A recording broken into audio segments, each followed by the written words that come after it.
আপনি যদি continue shorts video ইউটিউবে আপলোড করে আপনার চ্যানেলটা ভাইরাল করে নেন, তাহলে সেক্ষেত্রে দেখা যাচ্ছে একসময় আপনার চ্যানেলটা ভাইরাল হয়ে গিয়েছে এবং আপনার চ্যানেলটা র্যাঙ্কিংয়ে চলে আসছে এবং এই শর্টস থেকে আপনার চ্যানেলটা সাবস্ক্রাইব গেইন করছে। এখন দেখা যাচ্ছে আপনার শর্টস ভিডিও দিয়ে আপনি কন্টিনিউ ইউটিউবে ভিডিও আপলোড করছেন এবং এইভাবে ভিডিও আপলোড করে আপনার চ্যানেলটা ভাইরাল করে নিয়েছেন, সাবস্ক্রাইব, ওয়াচ টাইম অর্থাৎ সব কিছু আপনারা সাকসেস করে নিয়েছেন। এক্ষেত্রে আপনার সব শর্ত কমপ্লিট হয়ে যাওয়ার পরেও যদি আপনি মনিটাইজের জন্য অ্যাপ্লাই করেন, সেক্ষেত্রে আপনার যদি মনিটাইজটা গ্রহণযোগ্য হবে কি না হবে, এটাই আপনারা আমাকে অনেকবার প্রশ্ন করেছেন। এই প্রশ্নের জবাবটা আমি দেওয়ার জন্য এই ভিডিওতে আমি আপনাদেরকে এই বিস্তারিত জানিয়ে দিব। শুধুমাত্র মনোযোগ দিয়ে আজকের পুরো ভিডিওটাই কন্টিনিউ করেন।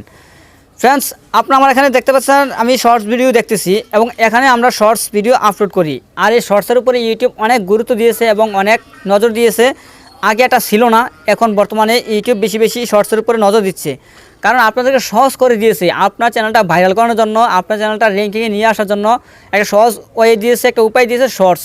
এখন যে কোনো চ্যানেলে 1000 সাবস্ক্রাইব লাগে না, 100 সাবস্ক্রাইব লাগে না, অর্থাৎ নতুন চ্যানেল ক্রিয়েট করলে সেই শর্টস অপশনটা পেয়ে যায় আর শর্টস আপলোড করতেই পারে। আর শর্টস আপলোড করেই আপনি পারবেন আপনার চ্যানেলটা র্যাঙ্কিং নিয়ে আসতে, ভাইরাল করেছি। আর শর্টস ভিডিও কন্টিনিউ আপলোড করলে তেমন কোনো ক্ষতি না, তেমন কোনো আপনার সমস্যা হবে না। আর শর্টস আপনি আপলোড করতেই পারেন, কারণ শর্টস অপশনটা আপনাকে দেওয়া হয়েছে আপলোড করার জন্য। আর শর্টস দিয়েছে আপনার চ্যানেলটা সহজে র্যাঙ্কিংয়ে নিয়ে আসার জন্য। শর্টস ভিডিও বেশি মানুষ দেখতেছে, খুঁজতেছে এবং শর্টস ভিডিও থেকে অনেক কিছু জানতে পারতেছে, যার জন্য আপনারা এই শর্টস ভিডিওটা বেশি ফলো করেন এবং শর্টস ভিডিও আপলোড করেন। আর শর্টস ভিডিও আপলোড করার পরে আপনার শর্ত পূরণ হলে এবং আপনি মনিটাইজ পেয়ে যাবেন। আর শর্টস ভিডিও দেখা যাচ্ছে আপনি শর্টস ভিডিও দিয়ে আপনার চ্যানেলটা ভাইরাল করাইছেন, র্যাঙ্ক করাইছেন, সাবস্ক্রাইব সব কিছু অর্জন করে নিয়েছেন। এখন থেকে আপনি যদি কন্টিনিউ ম্যাক্সিমাম 50টা ভিডিও আপনি সুন্দর করে ভিডিও আপলোড করেন, 4 মিনিট 5 মিনিট অর্থাৎ শর্ট ভিডিও ছাড়া আপনি ভালো পরিমাণে যদি কয়েকটা ভিডিও আপলোড করেন দেন আপনার চ্যানেলে, এই ভিডিওগুলো আপলোড করার পরে আপনি মনিটাইজের জন্য অ্যাপ্লাই করবেন এবং মনিটাইজেশনের জন্য আবেদন করবেন। দেখবেন আপনার চ্যানেলটা সম্পূর্ণ রিফ্রেশ থাকবে, ভালো থাকবে, যদি কোনো কপিরাইট না থাকে, কোনো সমস্যা না থাকে, কোনো প্রবলেম না থাকে।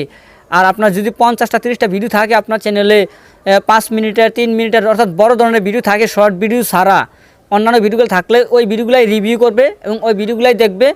আর ওগুলো থাকলে আপনার চ্যানেলটা মনিটাইজ সহজেই এনাবল হবে এবং আপনি পারবেন এই চ্যানেল থেকে টাকা ইনকাম করতে, আর্ন করতে আপনি সব কিছুই সক্ষম হবেন। আপনার এই চ্যানেল থেকে সহজে আপনি সফলতাও পেয়ে যাবেন।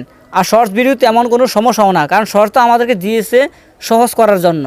তাহলে এই শর্টস নিয়ে আপনারা কেউ চিন্তা করবেন না, ভেঙে পড়বেন না। শর্টস থেকে আপনারা সাবস্ক্রাইব পেলে আপনার সাবস্ক্রাইবটা হবে, এটা যোগ হবে, অ্যাডও হবে এবং শর্টস থেকে অনেকে এভাবে করেও নিয়েছে, সাবস্ক্রাইব বাড়িয়ে নিয়েছে।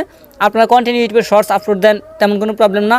আর শর্টস আপলোড দেওয়ার পাশাপাশি আপনারা অন্য ভিডিওগুলো আপলোড দিবেন, শুধু শর্টস দিয়ে কাজ করবেন না। শর্টস তো দিবেন, তারপরে আপনার চ্যানেল ভিডিও রাখবেন, অন্যান্য ভিডিও রাখবেন, যাতে আপনার চ্যানেলটা কোনো প্রবলেমে না পড়ে। বা যদি চ্যানেলটা রিভিউ করতে যায়, যাতে আপনার অন্য ভিডিওগুলোও দেখে, বড় ভিডিও থাকে 3 মিনিট 2 মিনিট 5 মিনিট যত মিনিটের হোক না কেন, অন্য ভিডিওগুলোও রাখবেন বড় মিনিটেরওয়ালা। তাহলে আপনার চ্যানেলটার জন্য সহজ হবে, সুবিধা হবে, কোনো প্রবলেম হবে না। আর শর্টস অপশনটা যেহেতু পেয়েছেন, শর্টস আপলোড দিতে পারেন, তেমন কোনো প্রবলেমও না। আমিও শর্টস ভিডিও আপলোড করি, তেমন কোনো সমস্যা হয় না। আর শর্টস ভিডিও আপলোড করে আপনি সাবস্ক্রাইব অর্জন করতে পারেন। আর শর্টস ভিডিও আপলোড করে নেওয়ার পর যখন আপনার শর্ত পূরণ হয়ে যাবে বা শর্টস ভিডিও থেকে আপনি সব কিছু পেয়ে যাবেন, আপনি মনিটাইজেশন পাবেন, তেমন কোনো সমস্যা হবে না। ফ্রেন্ডস, আশা করি আপনার আজকের এই ভিডিওতে আমার এই প্রশ্নের জবাব পেয়ে গেছেন। ফ্রেন্ডস, আমার কাজ আজ এখানেই শেষ, এই বলে আমি বিদায় নিচ্ছি। আল্লাহ হাফেজ।